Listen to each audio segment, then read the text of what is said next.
Welcome to another edition of the Red Pill Diaries. I'm your host, Rashid. I have my co-host, Rashid, in the booth. I'm about to bring him in. I'm trying to clear up a little technical difficulty that is going on right now. So that is why it's taking an extra minute or so to get it up and running. But every time we do a live stream, or if I do one by myself, there's always something that pops up at the last minute, and we know why. So without further ado, let me try to bring in Rashid without them messing with his line. Let's see. Uh, how's it going, my brother? So, Great. so Rashid, we see things are starting to escalate. What are you seeing and what are you reading in the latest news? Well, isn't Russia hitting Ukraine right now Yes, as we speak? yes, sir. I seen on the MSN that the evil Russia is attacking Ukraine without any provocation tonight. Mhm. Well, they're always going to have their spin doctors to spin it the way they want to do it, and so first of all, before I address what you just said, I know the people are looking at me and like, what does he keep looking over there for? Well, some of our clips are disappearing, and I'm trying to figure out what's going on because we haven't removed any clips, and they're saying, well, the clips are too long, but they're the maximum clip is 10 minutes, but our clips are 2 minutes, 3 minutes, and 5 minutes, and I'm trying to figure out what's happening to the clips that we wanted to play. That's what I'm doing. But to go back to your question, your statement. America and the West, they will always be the victim. You know how these people do. They victimize everybody else, and then they become the victims, and the victims become the aggressor. Again, as we constantly say, this is only logical in bizarro world. Now, any sane or rational person knows that this event, this war or whatever, did not happen out the blue. This was over more than a decade. Some people say back to 2014. It happened before that. They had plans to dominate the world, and at the time they saw Russia as being the greatest obstacle for America's complete rule without any interference. What say you on the matter, Rashid? Well, you know how they are. They like to bomb up everybody. But the only reason why Russia hasn't been overrun because Russia can hit back. Yeah, That's it. yeah, If Russia was like Iraq, they'd have been mobilized their army and bombed. What is it when they bombed them back in the Stone Age and started laughing about it? yeah, Well, like we said before, Russia and China are a little bit too big to slap down, so they got to try a different tack. They're yeah, gonna use Ukraine, as they said, to weaken Russia. Kill off all of the Russian men, and then some of the brain dead generals, or not brain dead, but spin masters, run around saying that about the Russian, all of the people they didn't lost, thousands, 200,000. I mean, something that he just pulled out his butt. Yeah, it's just something that has no basis in fact. If Russia can fire uh, uh, uh, uh, 6 to 10 times as many artillery shells as Ukraine, how in the world is Russia then lost all of those men? It just doesn't make sense. Well, Allah, there's an old saying, Allah doesn't care who tells it so long as it gets told.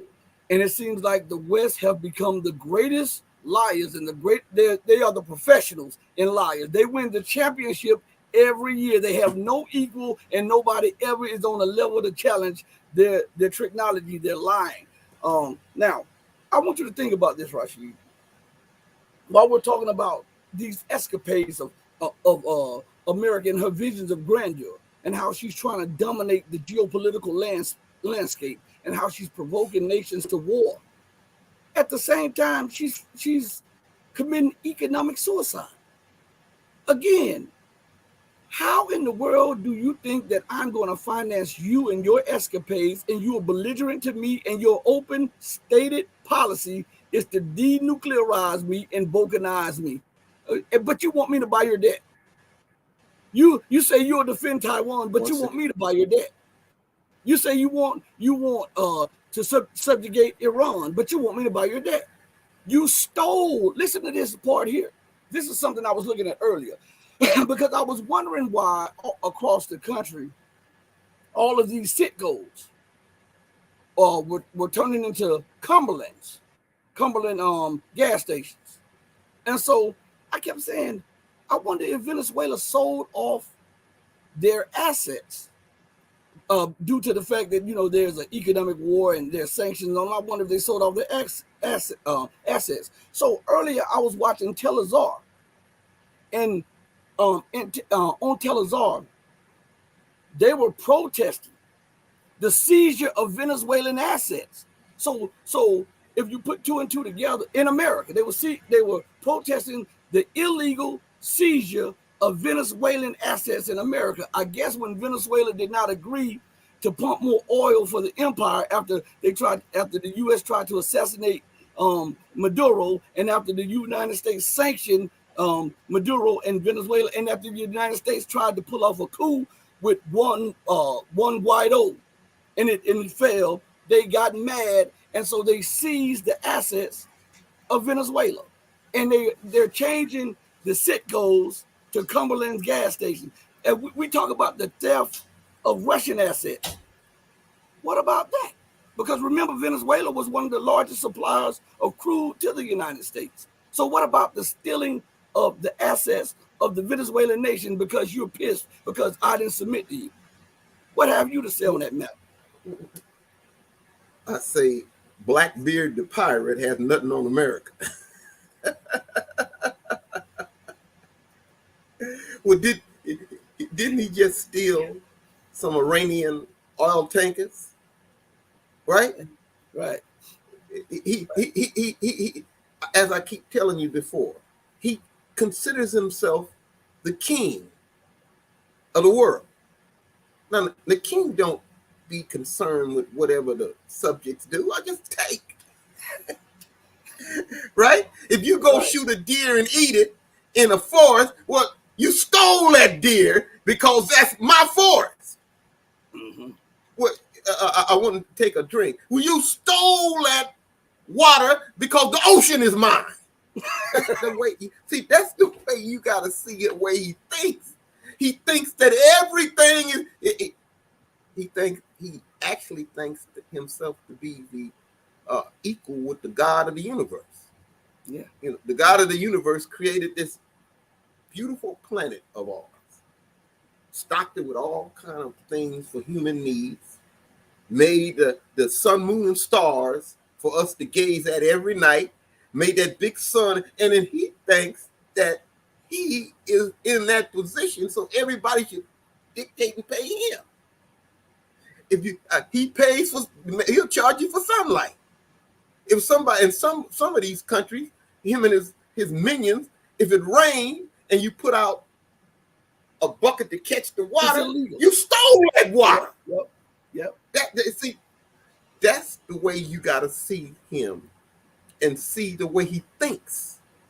If he goes around the world 12,000 miles away from where he lives and commits war on people and steals everything, rapes, robs, and stuff, it's okay because I did it. It's my destiny to rule you, and if you say anything about it, I'll sanction you. Mm-hmm. If I don't outright bomb the hell out of you. He is a man who's completely focused on evil. Mm-hmm. Once again, what did Jesus say about a guy like that? Constantly does evil. Yeah. Right? Yeah. So as you talk about these things, all these military escapades, all of these operations to overturn elections and to unseat legitimate governments and to delegitimize the legitimate government. This and all these provocations in the air, on the sea, and on land, and underneath the sea with her military. A lot of people don't realize this. That takes billions of dollars. To do these things, they have to fund this. So it takes billions of dollars. Now, I was thinking about this as we watched the banking system collapse. And so I was reading something. And I thought about the $150 billion, right? The $150 billion that America has sent. And what Joe Biden, in the midst, I'm going to tell you the contempt, so I got to say this. In the midst of this provocative act that took place against the Kremlin, Joe Biden comes out today and doubles down on what he's, and we just announced a new aid package to Ukraine. But we had nothing to do with the bombing of the Kremlin, but we announced a new aid package. Now, I want you to understand that in the scope of everything that's going on, you have growing unemployment, you have cuts in education, student loans, you have health care skyrocketing, you have Head Start being defunded, you have programs which keeps kids off the street being annihilated, right? You have the veterans not getting the proper treatment because the funding is gone, not getting proper retirement money. All of this stuff, you have all of this going on. And America can find $120 to $150 billion to give to Ukraine. In the midst of all of this, a housing crisis, a heating crisis, a job crisis, a car crisis, every market that they have, there's a crisis in it. And America can't find the time to try to stabilize those things, but she can find the money and the time to try to stabilize Ukraine. And this was what came to my mind. $150 billion. I'm going to play a clip for you guys, okay? And I'm going to preface this clip. What just popped up? I'm going to preface this clip with the, the laws about being free speech and all this stuff and fair play and all this stuff, because I don't want any trouble. We are trying to work within the confines of what is YouTube and all of these social medias platforms, and we're not trying to go outside of them, but they need to make clear their policies, because one day is this and the next day is that. You understand? So moving the goal. Yeah. So what we want to do is keep everything on the up and up and fair and square. So we want to play this fair use clip first again. So be patient with us.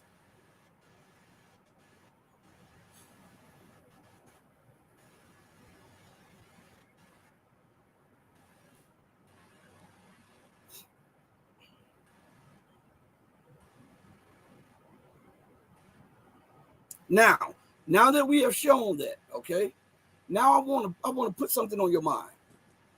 The reason I brought up this is because as I looked at this actually I read an article and then I found the video, and it's a short video on this matter, and this shows you the lunacy of the government of America and the politicians, and it also shows, as I continue to say, outright utter contempt for the vast majority of the people who reside in America. Now, here it is. I'm going to play this clip for you all, and I want you to just listen closely, because I'm coming after that to give you some numbers to make you think just how much they disregard your thoughts, your security, and your livelihood, okay? So pay close attention to this. Here it is right here. The number of people facing acute hunger and suffering from malnutrition is at its highest in 7 years. That, according to a recently published document, the Global Report on Food Crisis 2023.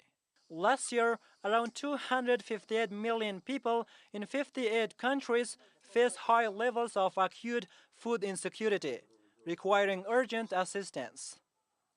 The report ranks Afghanistan as one of the 5 countries facing the worst levels of hunger, and one of the 7 territories grappling with starvation. In the past year, we encountered severe food shortages and difficulties. Neither I nor my husband has had an income. We used to beg or borrow some food items from our neighbors. My children are sick and undernourished. We expected food aid, but received nothing. I'm worried about the continuation of the situation and the future of my children. We are running out of food and money. I am fasting in order to cope with poverty and food shortages. I am wondering where our next meal will come from. Even loaves of bread are becoming unaffordable. My sons are jobless, so how can we put food on the table? In Afghanistan, 19 million people faced acute food insecurity at crisis or worse levels, according to the FAO report.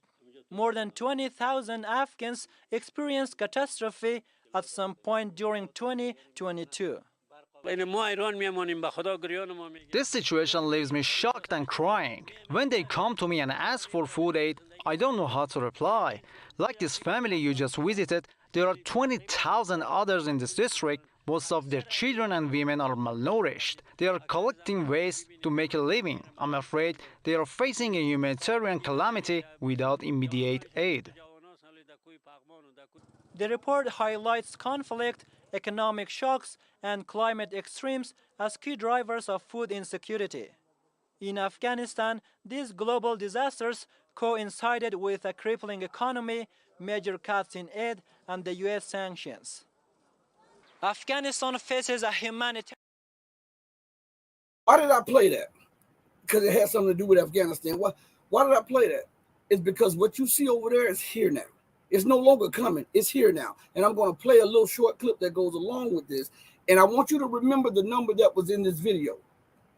Over 258 million people globally are struggling with hunger and struggling to put food on their table. This is very important that you listen to this, because I'm trying to bring home a point, especially about the wars, okay, and how America misappropriates money for wars and money for destabilization campaigns and money for color revolutions. She appropriates money for all that stuff, but she can never find them for debt alleviation. She can never find anything to aid her own people. Now, I want you to listen to this little video right here. This is like a 2-minute clip too, and it happens. This was recorded 1 month ago, so I want you to listen to this. Okay, all right, here we go. In other news tonight, during the pandemic, the federal government boosted payments for people on the Supplemental Nutrition Assistance Program, otherwise known as SNAP. For about 20% of our region, that meant more money for monthly groceries, often hundreds of dollars more. But beginning this month, those extra payments are gone, meaning Erieyites who were barely getting by now can't make ends meet. There shouldn't be anybody going without food. 3 weeks after losing their enhanced SNAP benefits, Christine York and Sandra Salad are low on food and out of money to buy more. It's a struggle. So the pair spent Monday morning at Home House of Erie getting groceries for the next few days. If it wasn't for them, I don't know what I would do. As inflation remains high, York says she can no longer enjoy luxuries like meat and fresh vegetables, so she's scaled back, getting by on pasta and canned goods. Prices keep going up, so I just adjust accordingly. Get what I can.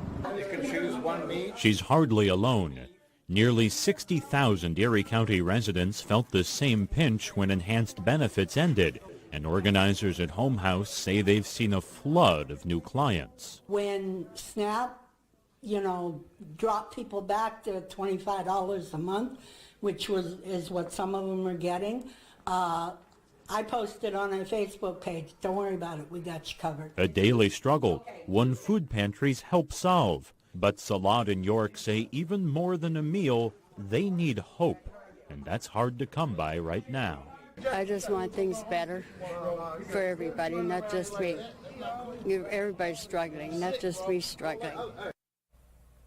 And they have seen a big uptick in people there at Home House, as have other food pantries around the region, because folks who were right on the margin just getting by, those expanded benefits go away, and the result is that now they can't get by without a little bit more help. Thank goodness the food pantries are in operation. They do phenomenal and that work. The donations are coming in to help our neighbors. It's too bad they're needed, but the work they do is terrific. It's priceless.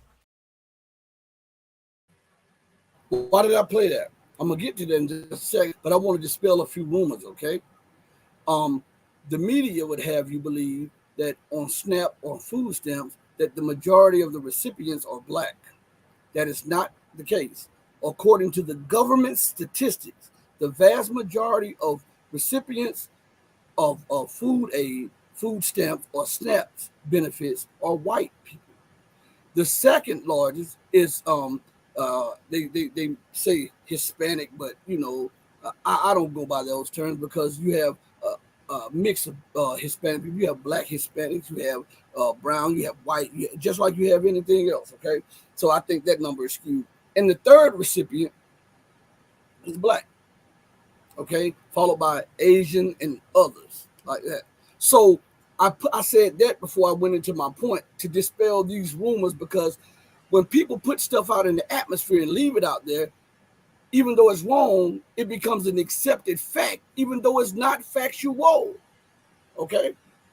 So I want to dispel those facts. So when you look at SNAPs and food stamps and they show pictures of minorities, the vast majority of the recipients, especially when compared to blacks, are double that with Caucasians, okay, of America. I just wanted to point that out. This is not a racial thing, but I wanted to point out facts and show the disparities, despairing picture. Now, why did I play those two? Why did I play those two? For a good reason. I want you to pay close attention to me. The report said there's over 258 million people globally. That's America and all around the globe that are struggling for food aid, that are in need, and that are close to starving. Okay. Now, let us contrast that with the aid that was given to Ukraine. We're not talking about the money that just was announced today. We're talking about the money that has so far been given. Roughly, some figures say 120, some figures say 160, some figures say 150 billion. We're going to go with the 150 billion. Now, this is a calculator on the phone, okay? As I was watching those things, it came to my mind. Let's do something. So I took the $150 billion, right, and divided the amount of people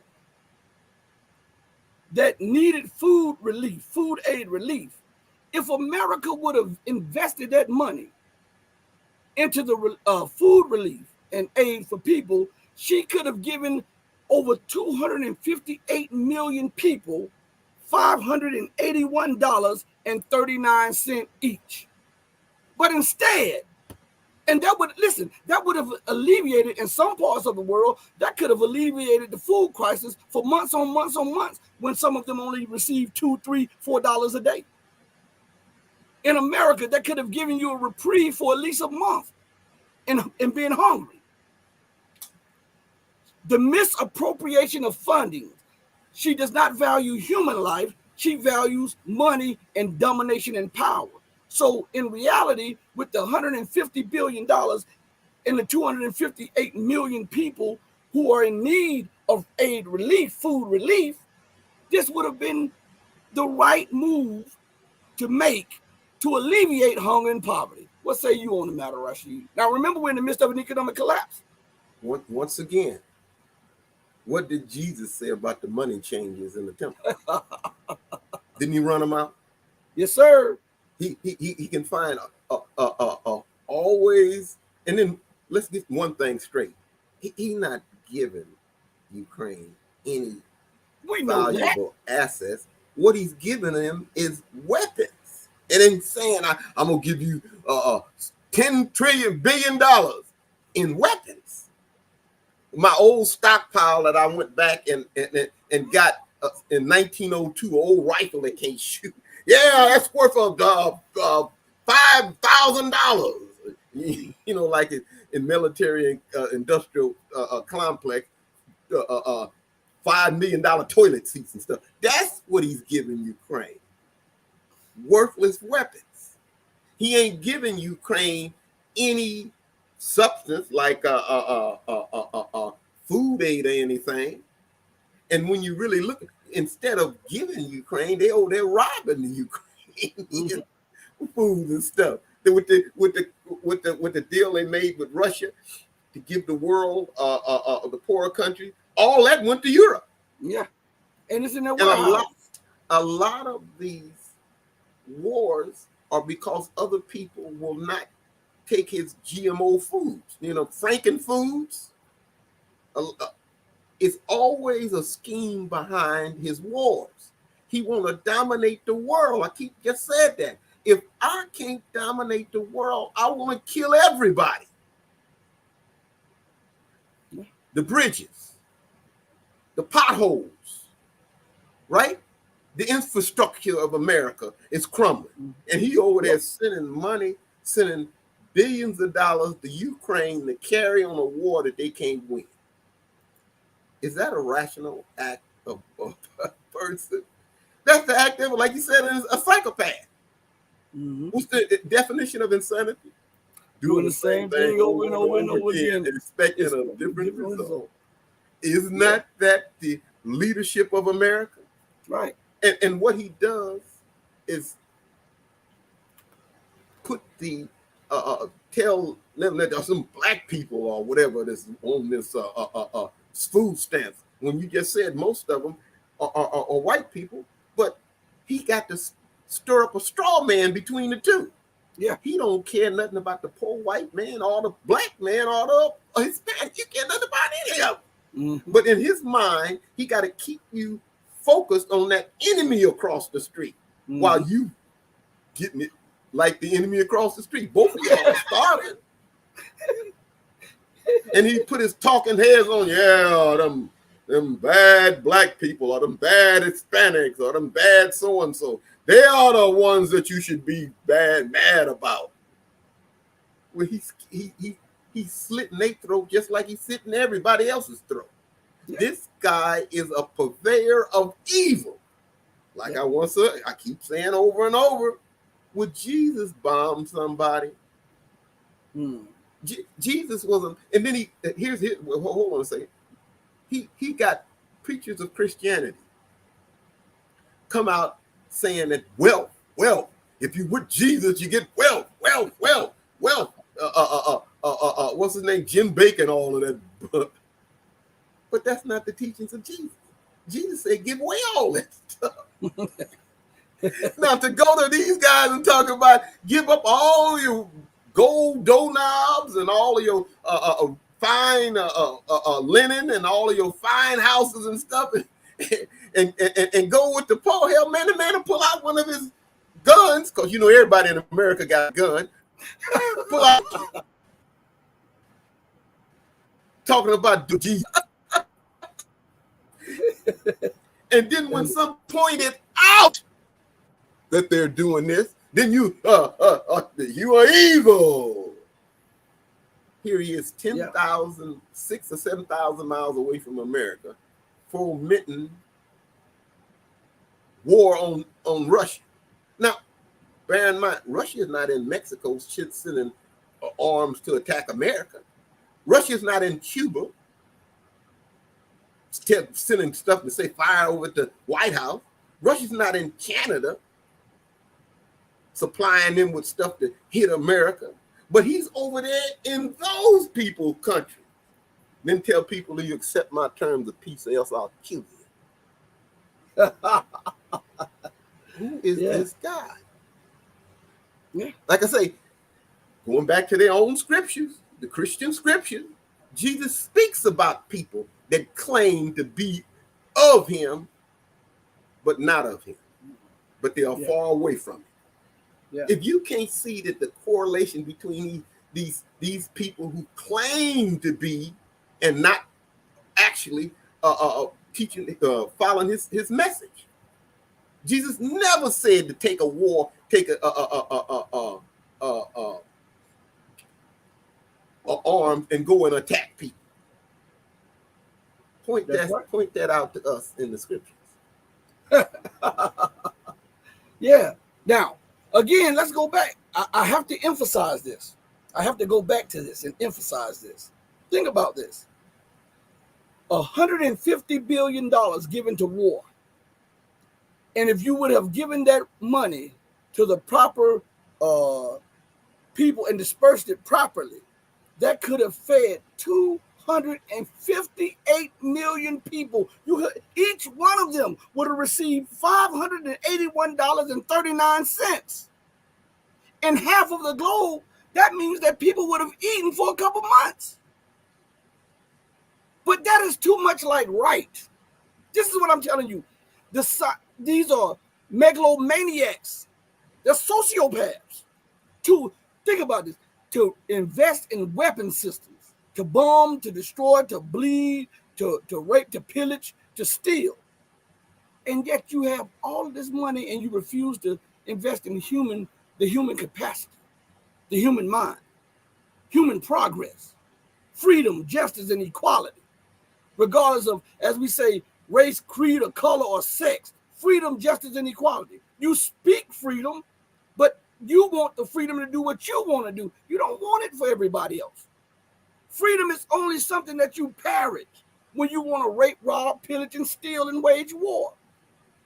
Because freedom is an inherent right of every man, woman, and child that is born in God's creation. Every one of them. Regardless of race, creed, color, or sex, or ethnicity. But if we look at the people who are running the world, right? These are the same people who say the world must be governed by them. Remember, every time somebody mentions the global south or a new order coming up or something, oh, it's a conspiracy. Oh, this government and blah, blah, blah. And they never take the time to think that they are already living under a one-party rule world, because America, what America in the Anglo-Saxon world says to somebody, they want to enforce it to the T, and they want to impose upon you their style of government, their cultural and political affiliations and association. And if you reject that, they will demonize you and then eventually try to destabilize you, overthrow you, assassinate you, or make war with your nation so that they can get rid of you. Just think about that. Sometimes, like I told you earlier today, I was thinking about that. That's what made me want to do the show. Because I saw the 258 million people that are suffering from hunger. I saw that. And then after I read the article, and then I found a video that was talking about the same thing. I said $150 billion. I wonder what that would have done for that 258 million people. And man, when I saw the results by putting it in the calculator, it blew my mind. I was like, after seeing that, there's no way you cannot say that these people are lunatics. They are bloodthirsty lunatics. To disregard the lives of wait a minute, bro. Million people. Wait a minute. Wait a minute. That's giving lunatics a bad name. He's much worse than a lunatic. Just think of this.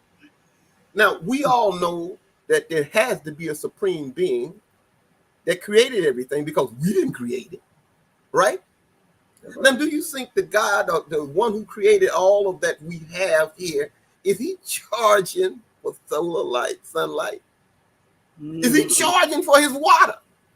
Is he charging for the land? Did he run around claiming land is mine, mine, mine? Did he come out down from wherever he's at and say, this land is yours? Right. And if I want your land, then I'm going to kill you. And then if you don't give me your land, then I'll come and bring my armies in and kill you. The wind, solar power, wind, or whatever. Is he charging for that? But yet and still you claim to be the manifest destiny that you standing in for standing in for the Lord of the world and doing all of evil. It shows that, to tell you the truth, it looks like you are the other guy instead of the God of good. And it's crazy. I brought this point up on. I'm glad you hit that. I brought this point up on another show. I was talking, and I said, I want you to think about how greedy they are for profit. They went now in Libya under this so-called tyrant. I have to bring this back. There was free education, free housing, free water, free power. Right? You got married, you got a $50,000 stipend and a home or an apartment. You were able to travel abroad or study at home, and the government will fund that. And you got a check from the revenues of the oil and gas sales of Libya. Now look at the Libya of today with American and Western style democracy. And look at the American oil. How many revenues have anybody in America got from Shell, Exxon Mobil? Have you ever got a check for them? Yes. Texaco or Arco? Has anybody in America ever got 1 cent from them? But he the tyrant, and you the good guy in the democracy. That's what I'm saying. That's what I'm saying. And think about this. I want to put this on your mind. Think about this. The things that God gives you for free, they make a killing off of this. They charge you for power, solar power. They charge you for water. This is an inherent right, right? They have to tell you that these people are con men and women. They even charge you for air. The stuff that you breathe in, they charge you for and they air. Haven't made any of it. Not and then they charge you for soil. For soil. Yeah. Charge you for everything and made up nothing. Got nothing was made. He created nothing. Mm-hmm. Yeah. Right. There we go. Right here. Let me see something. Hold on 1 second. Please continue talking, Rashid. I was doing something in the chat, but anyway, I just that stuff just was on my mind and it was on my heart, and I was saying, my God, if this does not expose these people, where you can fund a war to the tune of $100 billion, $150 billion. Now remember, whatever number she gives you, common sense tells you better multiply that by 10. Yeah. What I think it's Goebbels, Hitler's propaganda master, said, the bigger the lie, the more the people will believe it. Yeah. And he be lying. Common sense is something that's not common among the general public. Mm-hmm. Mm-hmm. Here it is. Just think of this. I'm in Russia, then put her country next to NATO. How dare they put their country next to our borders? And through that fool Gorbachev and Yeltsin, who sold out the Russian people, these guys should have been lynched. You talking about somebody should have been hung? These guys should have been hung. Destroy the Soviet Union and then let the Americans come in and rape them. That's what you're talking about, an oligarch. That's where them people came from. Mm-hmm. Yeah. Some of his buddies or whatever. I'll give you a perfect example of this cat that helped overthrow. I forget his name. That helped overthrow Saddam. He over there telling America of this, that, and the other about how he can do it. You're gonna be treated as liberators once you go and overthrow Iraq. And then he collected millions and millions and millions of dollars.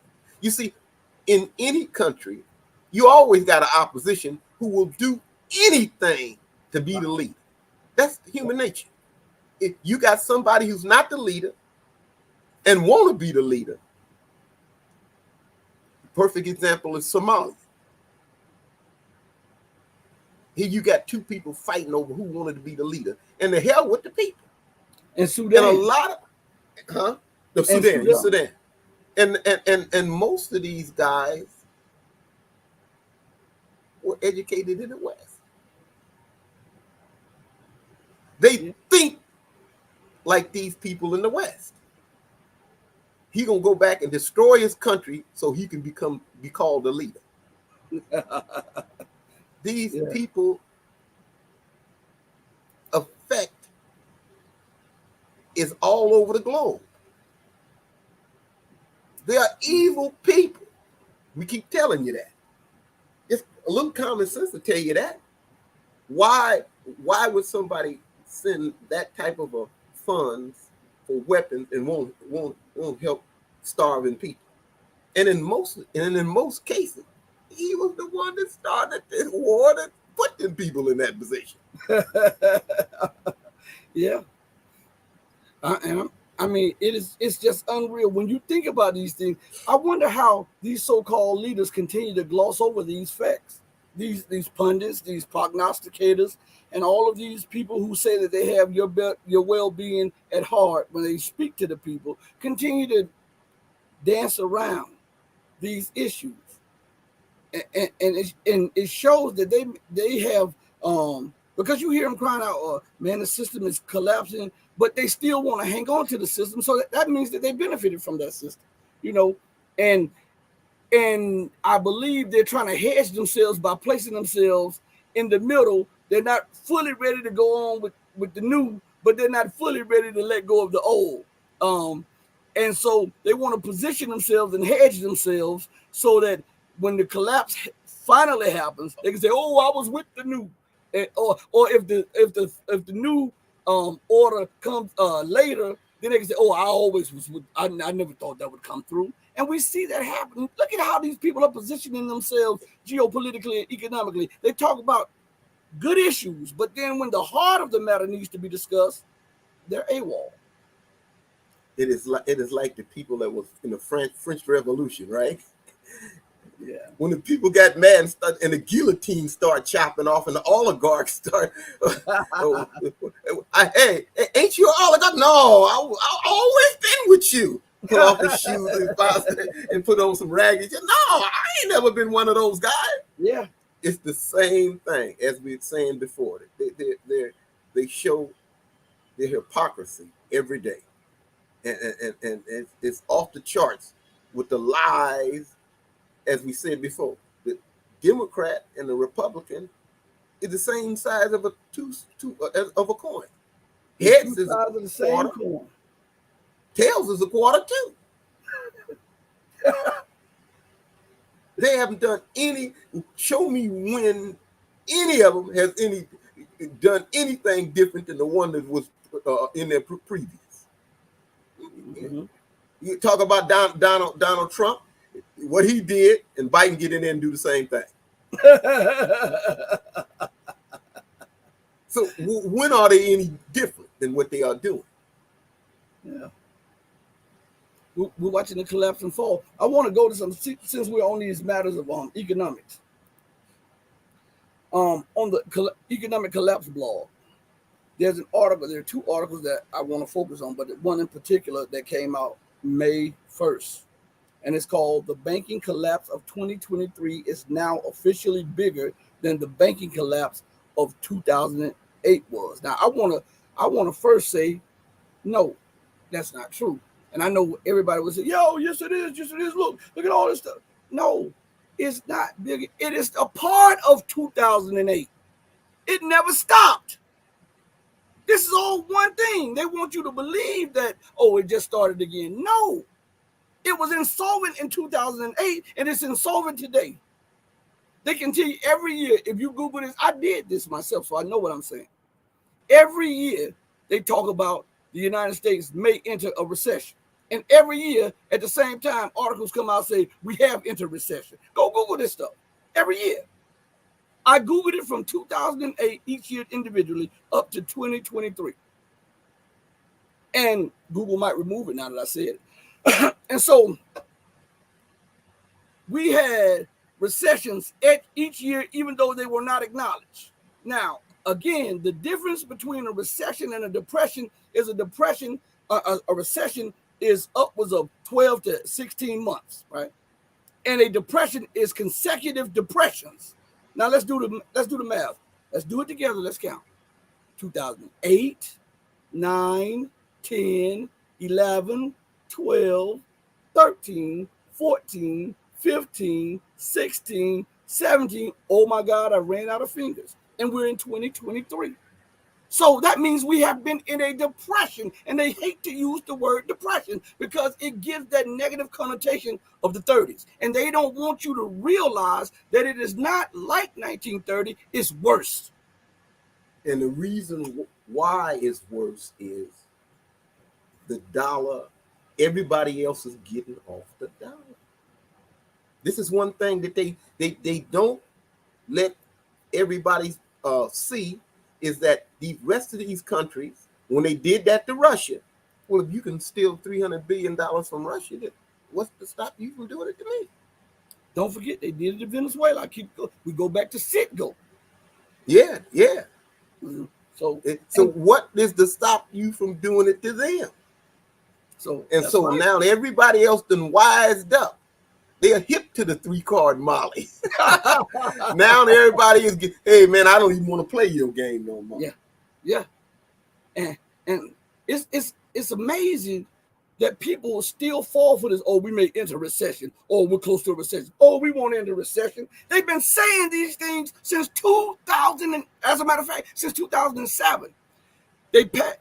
And you need to watch that documentary. I know you saw it. You remember when they were talking about how it was so close for the system collapsing that they gave ultimatums to the Congress that they better pass this bill and this, or else the whole thing would implode. And that's why they rushed through that bill to the bank. And you know what that's like? You know, again, the bill that they pushed through, let me make it's strong arm. That's what it is. It's like somebody taking a 45 and slapping you across the head and stealing everything in your pocket. And then exactly what they do. And then after they steal everything in your pocket, you reward them for robbing you. That's what took place. The bankers and these greedy politicians caused the collapse.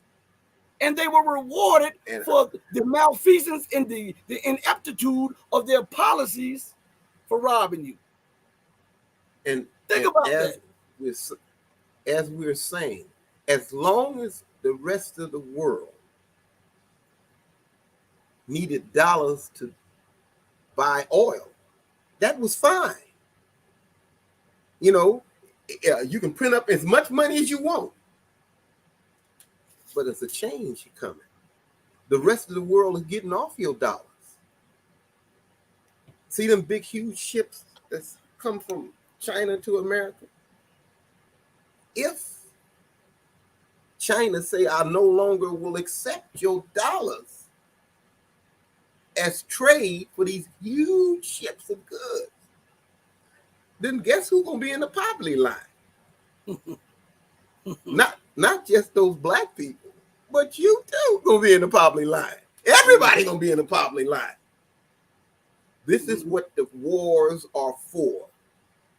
Everybody is getting, and especially with Russia, everybody getting off the dollar. Nobody wants it.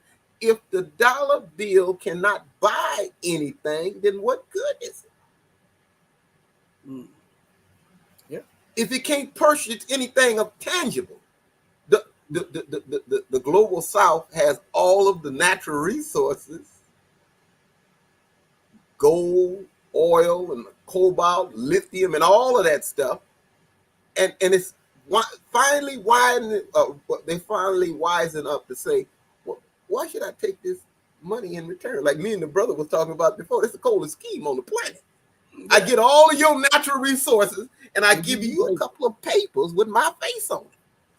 And say that. And then when I get mad at you, I sanction you and nullify the money that I gave you, but I gave on the books so I can spend it because I sanctioned you for it, even though the value is still on the books. So I can take that value and assign it to another printing press of money, and then I can give it to somebody else and do the same thing to them.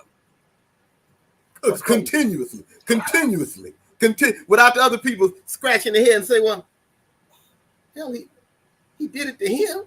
He did it to him. He did it to him. Well, I'm next. So I don't want it. And once that dollar crashes, people don't believe that the American dollar will ever crash. But there comes a tipping point to everything. Mm-hmm. And he didn't put so much stuff on the credit card. He $31 trillion, but it's probably what, 300 or 400 quadrillion dollars in debt. Hey. It's so much floating around out there that when the people, and they, once again, they're doing it now. Countries are cutting back. It's going to get bad enough when nobody wants it. Mm-hmm. Mm-hmm. And then, like we said before, or yesterday, all the naval bases that he got to force people into line when he tell you to do something, they're going to have to come back home. You know, I was talking to Larry Johnson, CIA analyst, this morning. I interviewed him for about 20 minutes this morning. And he was real busy, and he said, Rashid, I can make 20, 30 minutes time for you. So I really appreciate him doing that, because he didn't have to do that. Scott Ritter did that too when he gave me an hour of his time, and he didn't have to right before he left for Russia.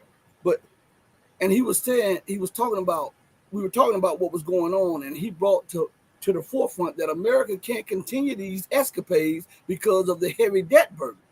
And so as he was getting into that situation, I asked him about the bases. When this thing go down, what about the bases? They won't be able to afford the bases. They're going to have to bring those soldiers back home. And then you're talking about a war at home, because these people have been trained to fight. And when they come home, they won't have anything to fight for. And their families are starving. They're starving. So now you have revolution in the streets, right? So listen, and then I openly asked Larry, and Larry honestly answered. So are you saying that we're living in the fall of America? And he said, yes, we are. He said, this is the end of it. So I advise all of you guys to go listen to that show that this morning with Larry Johnson. It's a real good show. It's brief. It's about an hour and 20-some minutes, but I had him on for like 20 minutes or something like that. I advise all you to get it. But let's go to this real quick, okay? Because I see the time is running. It's like 55 minutes or so. So this article here, it says the banking collapse of 2023 is now officially bigger than the banking collapse of 2008. Of 2008 was. Excuse me. And it says this. Yes, you read the headline correctly. Collectively, the three big banks that have collapsed in 2023 had more assets than all 25 banks that collapsed in 2008 did. Stop right there. Again, I point you to this. When they say a bank collapsed, they make you focus on one thing, that one name, right? One name. They forget to tell you that these big banks have multiple branches.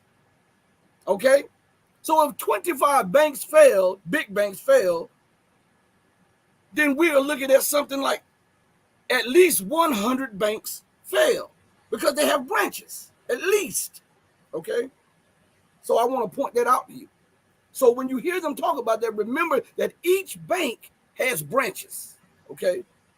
And it says this. We still have 8 more months to go before this year is done, and many more banks are currently teetering on the brink of disaster. Executives at those banks are telling us not to worry. But of course, executives at First Republic were issuing similar assurances just last week. Personally, I had heard that First Republic supposedly had enough reserves to keep going for months, but that was a lie. And now First Republic is toast. The following comes from the official statement of the FDIC that the FDIC issued when it took over the bank. Now I'm going to read this, so pay attention. First Republic Bank, San Francisco, California, was closed today by the California Department of Financial Protection and Innovation, which appointed the Federal Deposit Insurance Corporation as receiver. To protect depositors, the FDIC is entering into a purchase and assumption agreement with JP Morgan Chase Bank. Stop right there. There's a lot of things wrong with this. First of all, the bank that went belly up was the bank to the big time, the big wigs, right? The people who had millions in there and tens of millions in there. So when Joe Biden got on the stage and said, we will not let these people lose their life savings, he wasn't talking about you, even though he was trying to present it as he was talking about the little man. So what he did, And boy, the scheme, man, I'm telling you, they are schemers. But if you don't pay attention, they will scheme you out of your clothes and make you think that you have on Gucci when you're standing in front of everybody butt naked. So listen, he announced that all of the deposits of the depositors were safe. We're talking about tens of billions and even up into the 100 billion plus mark. This was for Silicon Valley and the people, like the Congress people from that section, and people who had invested in tech and all of this stuff in the big corporations, right? It wasn't the little man. And then guess what he did? He brings in JP Morgan Chase Bank, the very bank that was one of the main banks that caused the 2008 financial crisis, right? Right? To assume all of the deposits and substantially all of the assets of the First Republic Bank. Now remember, with the Silicon Bank, he scammed you. He made you believe that he was looking out for the little Joe Blow on the street, when in reality, he was looking out for the big wigs. He replaced the money that they had lost. Now, if it was you and I, deal with it. That's what they would do. Now, JP Morgan and Chase have been robbing and fleecing the American people for decades. You gotta see what the banks do, what they call fractional fractional banking, reserve, yeah. where they can have $10 in the bank and they can lend out $100 worth of stuff. So by the mere fact, it's already in the red. It's a scheme. That's all it is. Yeah, it's a scheme to play on the poor and simple-minded people. You really don't need no bank. What some of the founding fathers was talking about, this central reserve currency bank. They said we don't need nothing like that, because all it is a debt burden to fleece the people. And that's all they've been doing, is fleecing the people. And keep fleecing the people, and you go to your job and put your little money and think I got all of this money in the bank, and when it goes down, you're gonna have nothing. And look, and it goes and says, to protect depositors, so you think that they're looking out for you. They're doing it for your interest. Yeah. It says the FDIC is entering into a purchase and assumption agreement with JP Morgan Chase Bank, National Bank Association, Columbus, Ohio, to assume all of the deposits and substantially all of the assets, bingo, of the First Republic Bank. JP Morgan Chase National Association submitted a bid for all of, listen to what I tell you, this is one bank now, for all of First Republic's bank's deposits.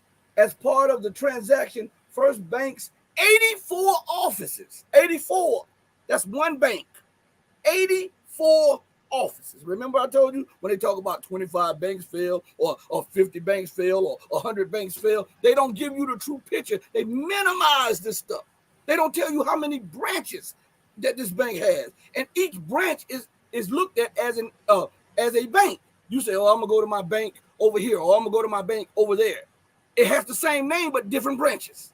This is what I'm telling you. So if they close a bank, how many branches of the bank did they close? And this would give you a good detailed look at the scope of what is going on. Let's go further. It says, as part of the transaction, First Republic Bank's 84 offices in 8 states will reopen as branches of JP Morgan Chase Bank. They fleeced the people, man. They fleeced them. Let's go further. National Association today during normal business hours. It says all depositors of First Republic Bank will become depositors of JP Morgan Chase Bank.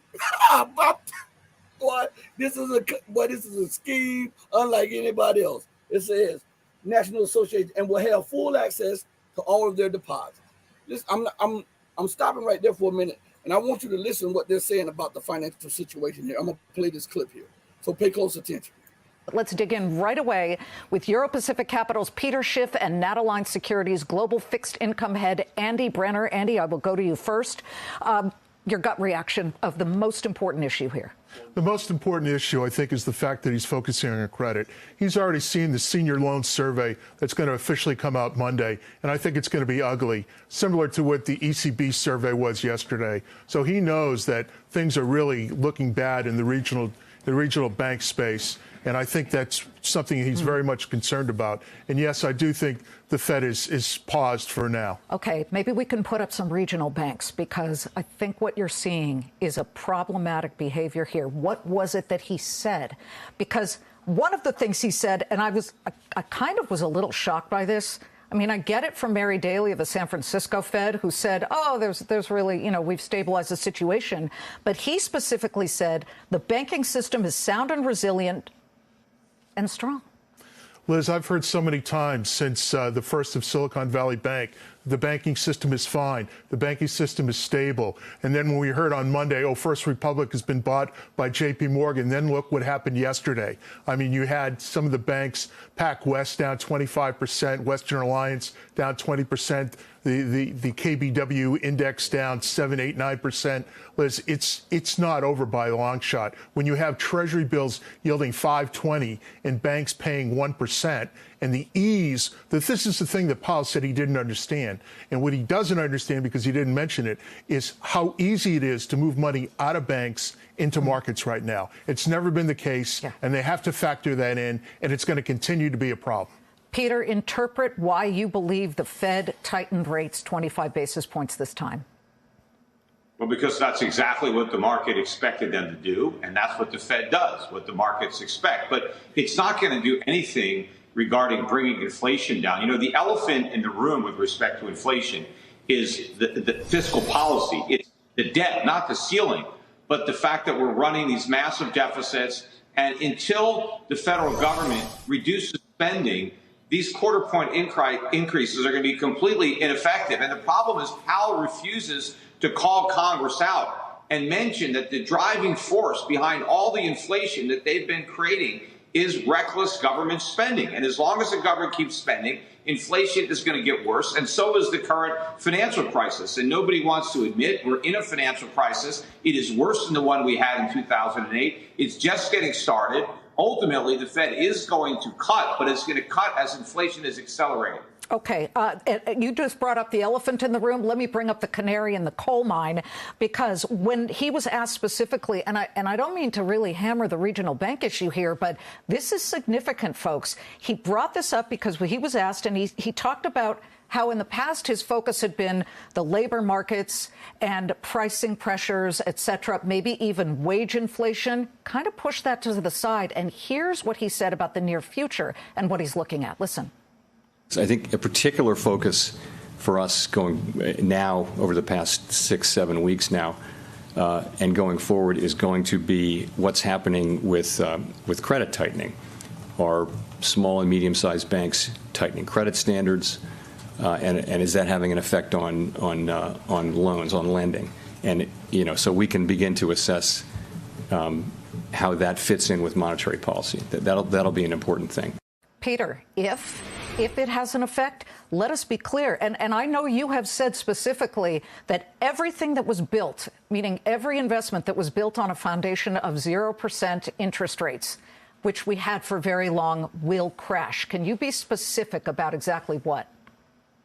Well, one thing in particular are the banks. I warned for years that the banks would start collapsing for the precise reason that they're collapsing now. The Fed kept interest rates at zero for so long. That's what allowed these financial institutions to load up on overpriced, low-yielding treasuries, mortgage-backed securities, and other loans, plus U.S. government auditors from the Fed, FDIC. They encouraged the banks to buy these long-term treasuries and mortgage-backed securities because they gave favorable accounting treatment. The banks didn't have to mark them to market as long as they could pretend they would hold them to maturity.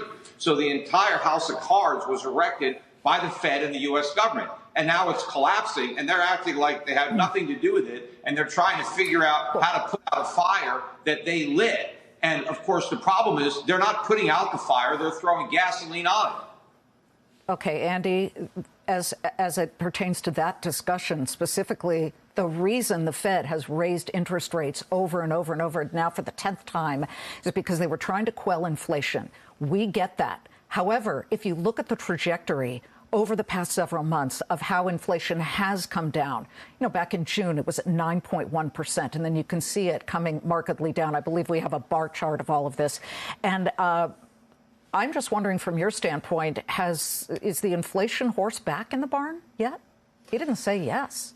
Is the inflation horse back in the barn? A little bit, but I really do believe it is going in the right direction, but it's going to be sticky. I think one of the things he said today is wage inflation does not lead to real inflation. I'm not sure about that, but nonetheless, getting to Peter's point, on banks, there's basically 1.94 trillion of unrealized losses on their books based on a lot of these treasuries and mortgages that they own. That's a problem. And how many banks are still in trouble? Because USC's Marshall School of Business in Stanford, they did a study. They said 186 banks are in distress right now. That number I don't know, but I know the Fed looks at 6 or 8. I don't know if that number's expanded. Obviously, PacWest and Western Alliance are part of those too, in my estimation. But, you've taken out a couple. No question, the banking crisis is not over by a long shot. Too many easy alternatives. Peter, in a word, who's going to feel the move today the most? Is it the banks? But if so, which part of the banking system? Of course, everybody that has debt is going to feel the pain of rising interest rates. That makes that debt harder to service. And of course, there's a lot of debt that is still low because it hasn't matured yet. A lot of corporations, a lot of people in the real estate market, particularly commercial real estate, borrowed money 2, 3, 4, 5 years ago at really low rates.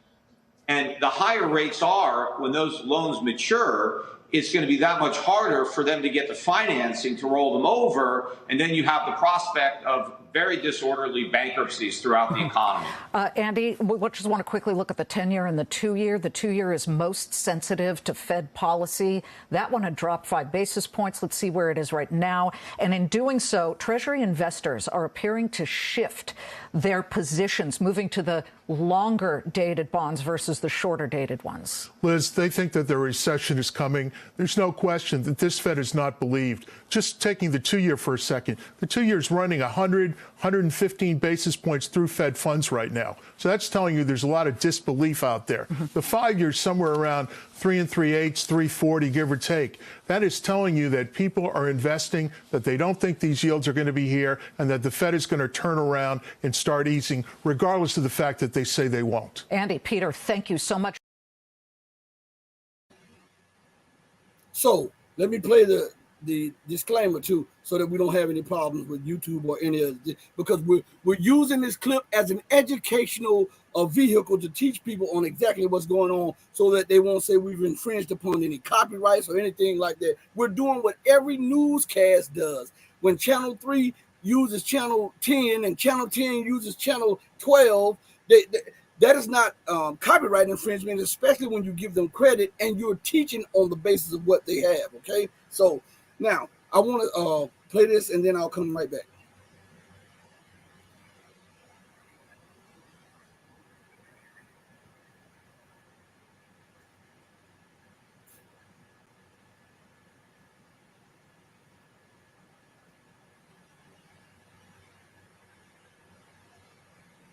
So now I want to say something also. Reef Omar is in the building.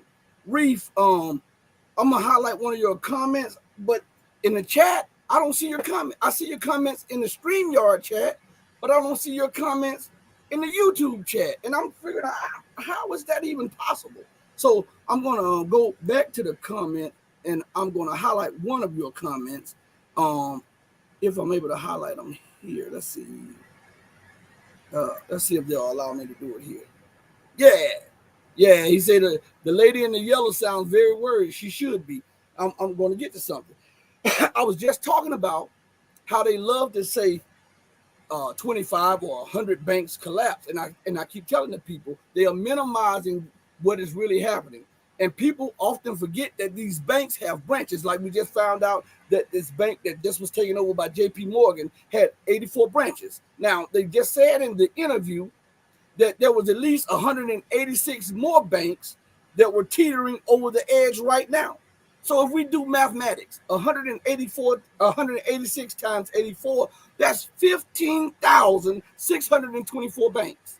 But if you look at it and just say 186, even though that's a big number when it comes to banks, it still minimizes the economic effects of the collapse. But when you do it and you say we're going to do a minimum and we're going to judge it by the same standard that the economic collapse blog was saying, and we're going to use the standard of 84 branches, and we come up to a conclusion of 15,624 banks. This is an economic onslaught. Peter Schiff said, this is a house of cards. This is what he said. So as he said that, I went to Google and I put in meaning of house of cards. I already knew what it meant, but I want you to know what it means, those of you who are listening. The house of cards means, it says a phrase of house, according to the dictionary. A structure built out of playing cards precariously balanced together. An insubstantial or insecure situation or plan. So he's saying the banking system is insubstantial or insecure, and the situation, the financial or economic situation or plan is insecure, regardless of what they say. That's what the meaning of it is. And when we have the meaning of something, we understand the depths of it. Okay.